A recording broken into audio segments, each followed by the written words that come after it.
How to place a pickup order from Doordash. Hi guys, welcome to our channel. Let's begin. In this video, I will guide you on how you can place a pickup order from Doordash. For this, launch open the Doordash app on your device. Make sure to sign into your account by entering your credentials. Now, on the home screen, you want to tap on the pickup option over here.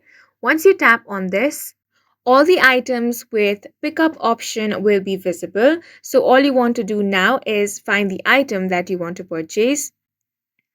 Now you have two options over here. One is delivery and another is pickup. Make sure that you select the pickup option over here. Now you want to add the items in your cart. Then you want to tap on the continue option and place the order as you normally would. That means you want to enter your address, phone number. Now scroll down and check out the total amount that you will have to pay. As you can see, the pickup details are also visible over here with the pickup time visible over here. Now you want to tap on the place order option. Now, once the order is ready to be picked up, you will get a notification and then you can pick up that order from the store.